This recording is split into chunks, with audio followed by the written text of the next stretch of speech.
Ever wondered what does the PM career path really look like? PM, APM, SPM, there are so many titles that we hear left, right and center. But what does each of them really mean?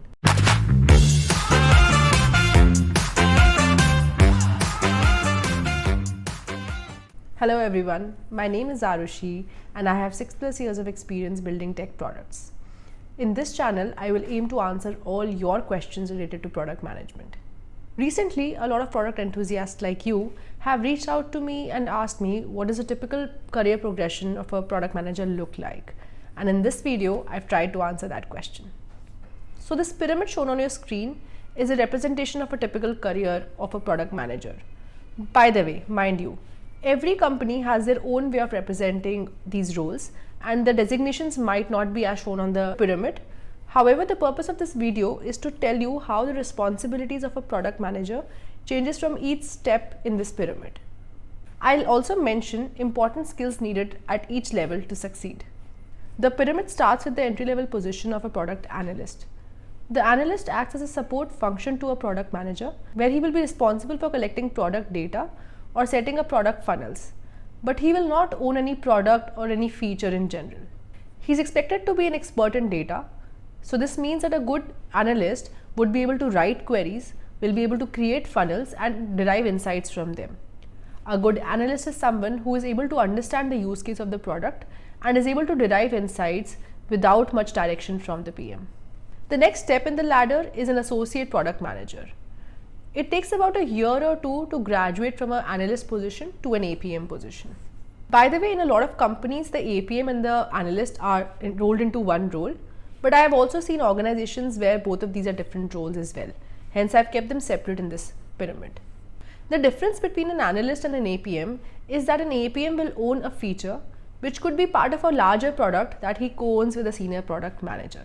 For example, a senior PM in Facebook can own the entire onboarding journey of a new customer, whereas the APM might just be responsible for the landing page where we enter our details like date of birth, etc. So a successful APM should be able to understand the impact that is expected from his feature, should be able to get the feature delivered on time, and should also then be able to measure the impact of his feature post-delivery. The most important skill that a APM can have at this point in time is to be detail oriented and to also become a subject matter expert for your part of that product.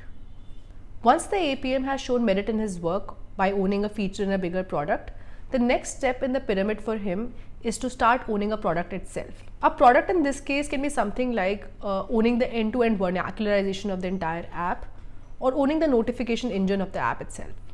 The biggest difference between a product manager and a senior product manager is the scope or the business criticality of the product that they own. A product manager would set up the roadmap, identify key metrics, and also do the user research for his product. And I think what divides good PMs from great PMs is the ability to understand user pain points. After the PM comes the SPM title. Like I said before, the biggest difference between an SPM and a PM is that an SPM handles mission critical projects. This happens because he is considered senior enough to handle more complexity.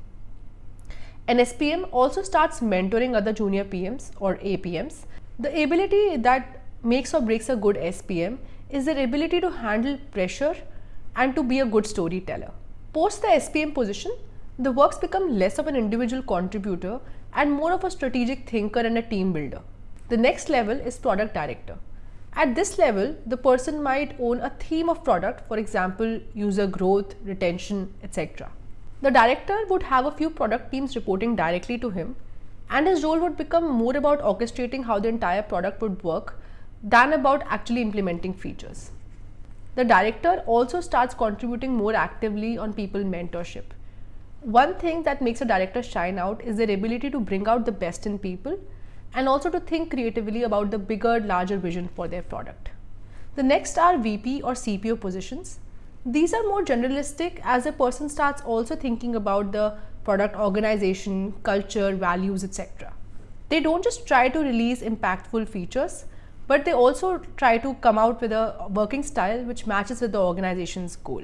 At this level, the person is not just responsible for curating the long-term vision of the product, but also directing the product squad to work according to it. Guys, while these are the core levels, I have seen countless examples of people leaving somewhere in this journey to start their own venture. I have also seen people move in and out of product to move into other streams like marketing, operations, etc. In today's world, you're really not limited by what role you're currently doing. That's why this pyramid is more of a guiding stone and not a conveyor belt.